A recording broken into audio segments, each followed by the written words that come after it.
Hello friends, मैं मोनिका, आपकी gardener दोस्त। आज आपसे बात करूंगी कि मार्च के महीना अब शुरू हो रहा है। कल 1 मार्च है और मार्च में के मंथ में हम अपने गार्डन में क्या क्या काम करते हैं। फरवरी में जैसे मैंने आपको बताया था कि पौधों में खाद दे दीजिए, तो अगर आप फरवरी में खाद नहीं दे पाए हैं तो अभी देखिए थोड़ा थोड़ा ठंडक है। अभी आप मार्च में आप 15 मार्च तक अपने पौधों को अभी भी खाद दे सकते हैं, लेकिन वही है कि थोड़ा सा शाम के टाइम दें या अर्ली मॉर्निंग दें, दोपहर के टाइम नहीं दें। और खाद देने के बाद एकदम से पानी ज़रूर दें, क्योंकि खाद बाय नेचर थोड़ा सा वार्मथ होती है उसमें, तो इसलिए ये ध्यान रखें, क्योंकि अब थोड़ा गर्मी शुरू हो गई है।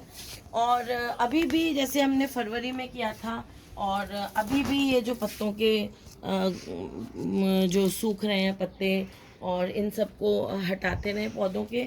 और अब गर्मी शुरू हो गई है, तो जो पौधे हमने सर्दियों में थोड़ा सा निकाल के रखे थे धूप में, जैसे क्रोटन वगैरह हैं, वो मैं सर्दियों में थोड़ा सा ऐसी जगह कर देती हूँ जहाँ उनको सुबह सुबह की, देखिए सर्दियों में जो एग्लोनिमा है उनको सर्दी इतनी पसंद नहीं आती है। तो एग्लोनिमा को आप देखिए पत्ते कैसे हो गए हैं, एग्लोनिमा के सर्दी में फेडेड हो गए हैं। और अब ये देखिए ये जो नए पत्ते आ रहे हैं, ये इनमें कलर आ रहा है, देखिए। तो अब एग्लोनिमा जो है वो सर्दी में कई बार इंडोर्स में भी रख देते हैं, लेकिन मैं इनको बाहर ही रहने देती हूँ। हमारे यहाँ बहुत ज़्यादा इतनी ठंड नहीं पड़ती तो है, पर फिर भी इतनी नहीं पड़ती है। मैं इनको बाहर पड़े रहने देती हूँ, और ऐसी जगह रखें जहाँ थोड़ी सी सुबह की हल्की सी धूप मिले, ऐसी जगह रख देती हूँ मैं सर्दी में इनको। और अब इनको बिल्कुल अच्छी छाया में रखना है, इन पे धूप नहीं पड़े, ऐसी जगह में इनको आप शिफ्ट कर दें। और अडेनियम्स मैं फरवरी वर्क में भी बता चुकी हूँ, अगर है आपके पास तो सारे, अगर आपने थोड़ी शेडेड प्लेस में रखे हैं उनको सब बाहर निकाल दें। जैसे ये फिडल लीफ है, ये वैसे इंडोर्स ज़्यादा लगाते हैं, मैंने बाहर रखा हुआ है। तो अब ये अगर गर्मी में ज़्यादा इसको गर्मी मिल रही है तो इसको इंडोर रख लें। ये देखिए ये है ये पीस ले लिया है। सर्दियों में बड़ा डल हो रहा था ये प्लांट, देखिए अभी ये थोड़ा ठीक हो रहा है। तो इसको ऐसी जगह रखें जहाँ इसको बिल्कुल छाया और ठंडक सी रहे। इसको आप अंदर ले जा सकते हैं अभी मार्च में। अब गर्मी जैसे शुरू हो रही है, ये देखिए अब थोड़े दिनों में मार्च एंड तक या अप्रैल के शुरू में तो ग्रीन नेट लगानी पड़ जाएगी। इन दोनों थोड़ा बीच का सा मौसम है, होली तक का, ना गर्म है ना ठंडा है। तो इस मौसम में अब आप इनको देखिए, एग्लोनिमा जिनके पास भी होंगे अब उनकी स्थिति पहले से अच्छी होने लग गई होगी, लेकिन अब आप उन्हें थोड़ा सा, अगर इंडोर है तो थोड़ा सा कवर्ड बरांडे वगैरह में छाया में शिफ्ट कर दें। एग्लोनिमा को क्या मॉइस्चर अराउंड, अपने चारों तरफ मॉइस्चर अच्छा लगता है, तो वो थोड़ा सा इनको सर्दी कम पसंद है एग्लोनिमा को। अब देखिए इनमें भी आने लग गए हैं पत्ते। ये मैंने बिल्कुल कट कर दिया था बरसात में, ये वाला जो मेरा गोल्डन डस्ट वाला क्रोटन है। और अब देखिए बिल्कुल मैंने आपको दिखाऊं, मैंने इसको कट कर दिया था, यहाँ ये छोटा सा कर दिया था इसको। ये सारी देखिए ये यहाँ से सारे काट दिए थे, ये दिख रहे हैं आपको। और इसमें नई पत्तियाँ आई हैं बिल्कुल, इनको भी अब छाया में शिफ्ट करना है हमें। इन जनरल ये जो जितने भी पौधे हैं, ये जो शेड लविंग प्लांट्स हैं, इन पे अगर धूप पड़ने लग गई है जहाँ ये रखे हुए थे, तो वहाँ से इनको अब आप छाया में शिफ्ट कर दें, और सब इनकी क्लीनिंग कर दें और खाद दे दें। अभी तक अगर आपने नहीं दी है खाद, देना बस यही है कि जो पौधों में, वैसे तो दे दी होगी आप लोगों ने खाद, और मैं इस बार खाद थोड़ा सा लेट हो गई हूँ देने में, मुझे बहुत सारे काम रहते हैं, तो मैं अभी भी खाद दे रही हूँ। और एक वीडियो जल्दी डालूँगी कि खाद कैसे देना है।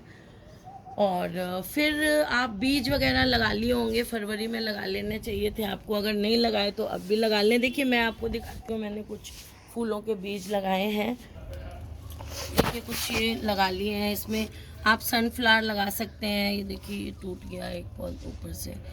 सनफ्लावर, कॉस्मोस, पूरा एक लिस्ट है पौधों की जो मैंने ये जो आपको दिखा रही हूँ इनको उगाने का एक वीडियो बनाया हुआ है, how to sow seeds of summer flowering annuals. ये देखिए ये अब निकल आए हैं और छोटे छोटे हैं अभी, तो पौधे और बड़े होंगे अभी ये।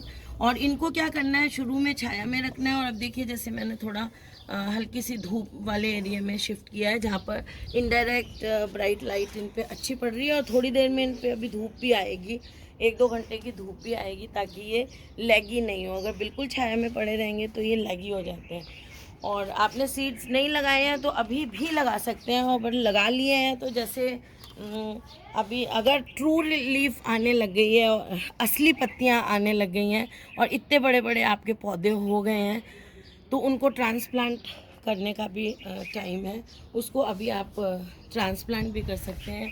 सब्जियां जो गर्मी की हैं उनके आप बीज लगा सकते हैं, या अगर आपने फरवरी में बीज लगा लिए हैं तो उनको ट्रांसप्लांटिंग का टाइम है। जैसे भिंडी है, घिया है, ककड़ी है, तोरी है, टिंडे हैं, ये सारी जो सब्जियां हैं गर्मियों की, जितनी भी सब्जियां होती हैं, इनको आप इस टाइम बीज लगा भी सकते हैं। और अगर आप बहुत छोटी तैयार हो गई है तो उसको शिफ्ट भी कर सकते हैं, नर्सरी से भी इस टाइम आप लाके उनको लगा सकते हैं। सब्जियों के लिए धूप बहुत ज़रूरी है, छाया में सब्जियां नहीं लगती हैं, तो ऐसी जगह लगाएं जहां हाफ डे सन या कम से कम 2-3 घंटे 4 घंटे की धूप उनको मिलती रहे, ऐसी जगह लगाएं। इन दिनों हवा इस मौसम में बहुत ज़्यादा चलती है, तो आप जो आपकी बेल वेल है, एक तो सर्दियों में जो पेरिनियल बेलें होती हैं ना, जो समर फ्लावरिंग बेल, मैं एक सोच रही हूँ इस पर एक वीडियो बनाऊँ, आपको पूरा एक लिस्ट दूँ कि समर में कौन कौन सी बेलें हैं जो बहुत ज़्यादातर बेलें जो होती हैं ना समर में फ्लावरिंग करती हैं, तो सर्दियों में वो बिल्कुल एकदम सूख जाती हैं। तो वो जो सूख गई होंगी ना सर्दियों में, तो उनके सारे सूखे हिस्से हटा दें। और इन दिनों हवा जैसे मैंने कहा चलती है, तो स्टेकिंग कर दें। अगर छोटी हैं ये पौधे तो स्टेकिंग कर दें, या आपने ज़मीन में लगाई है तो किसी धागे वगैरह से बांध दें, ताकि वो ज़्यादा जो हवा चलती है ना उससे ख़राब नहीं हो आपकी बेलें वगैरह। सारी बेलों को आप अच्छी तरह से बांध दें और उनके सूखे पत्ते वगैरह हटा दें, क्योंकि अब उनका मौसम आ रहा है कि वो सही हो रही हैं। जैसे देखिए ये रात की रानी बिल्कुल सूखा हुआ था, अब इसमें जैसे जैसे गर्मी आ रही है इसमें पत्ते आने शुरू हो रहे हैं। तो क्लीनिंग करते रहें और बेलों को प्रिपेयर कर लें। अब गर्मी में वो फ्लावरिंग करेंगी वो बेलें। तो ये कुछ। और अब अगर अभी आपके पास कोलियस लगा हुआ है, तुलसी तो सब घर में होती है, तो इनमें क्या है कि फ्लावर आने शुरू हो जाते हैं। तो फ्लावर आने से क्या होता है, तुलसी का तो ये नियम है कि जब भी तुलसी में फूल आए तो आप उनको हटा दें। मंजरी तुलसी में आती है और आप लोग उसको लगा रहने देते हैं और फिर तुलसी सूखने लग जाती है, तो सब लोग को शिकायत रहती है कि हमारी तुलसी सूख जाती है। तुलसी सूखने का एक बहुत बड़ा कारण ये होता है कि उसमें आप फूलों को तोड़ते नहीं हैं, तो उसको उसमें आ रहे हैं फूल, कोलियस में आ रहे हैं, और भी जिन पौधों में आपके पास कोई हैं उनमें फ्लावर आ रहे हैं, तो उनको आप फ्लावर्स को हटा दें।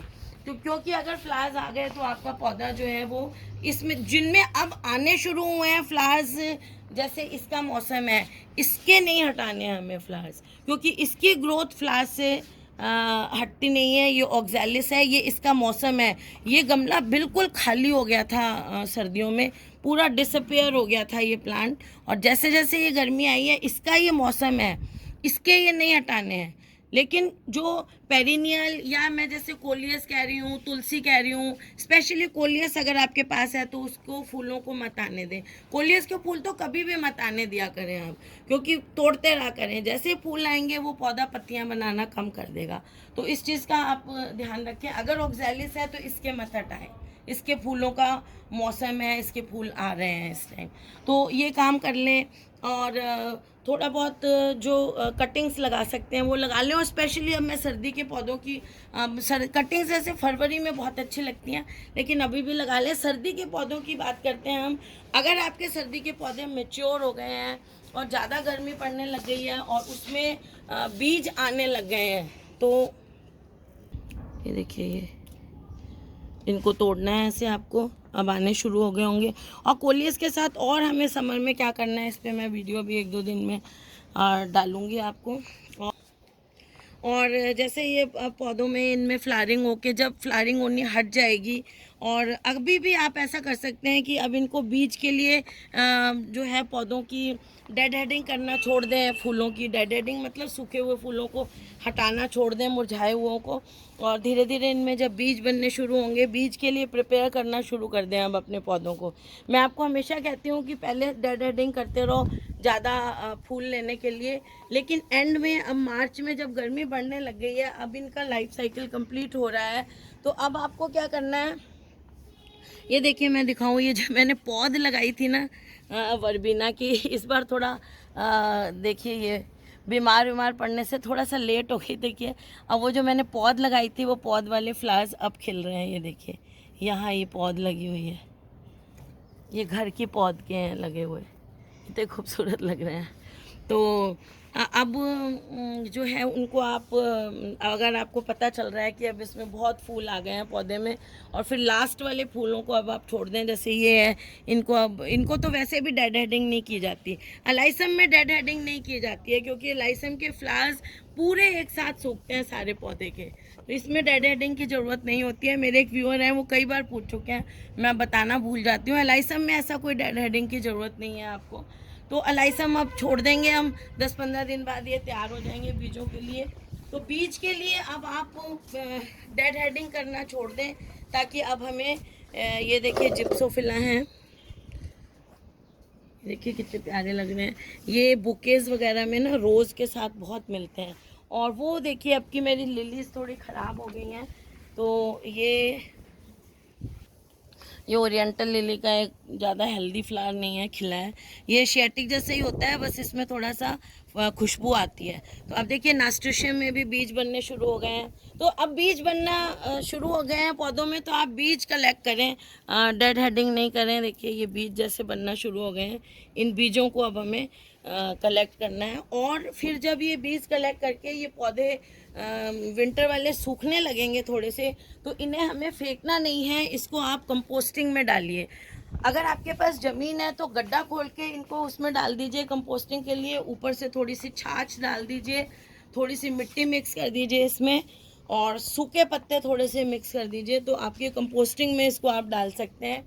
और अगर आपके पास ज़मीन नहीं है, गड्ढा नहीं खोद सकते हैं, तो एक बड़ा सा गमला लीजिए कोई, तो इन सबको आप कंपोस्टिंग के लिए डालेंगे, तोड़ के फेंकेंगे नहीं। जो पौधा अनहेल्दी है और जिसमें बहुत ज़्यादा फंगस है या बहुत लीफ माइनर वगैरह है, उस पौधे को नहीं डालना है कंपोस्टिंग में। गर्मियों में कंपोस्टिंग जल्दी होती है। कंपोस्टिंग कैसे करना है उस पर मैंने वीडियो डाला हुआ है, वो आप देख सकते हैं। तो इन पौधों को फेंकेंगे नहीं, इनको कंपोस्टिंग में डालेंगे। ये काम भी हमें अभी मार्च में ही करना है। और उसके अलावा तो फ्रेंड्स ये काम करने हैं। और कुछ पौधे सर्दियों के हैं जो हम बचा सकते हैं गर्मियों के लिए, जैसे डायंथस है, ये कलांचू है, तो इनको छाया में शिफ्ट कर दें फ्लावरिंग आने के बाद। इन पौधों को फेंकें नहीं ऐसे कैसे, इनको किसी छायादार जगह में रख दें।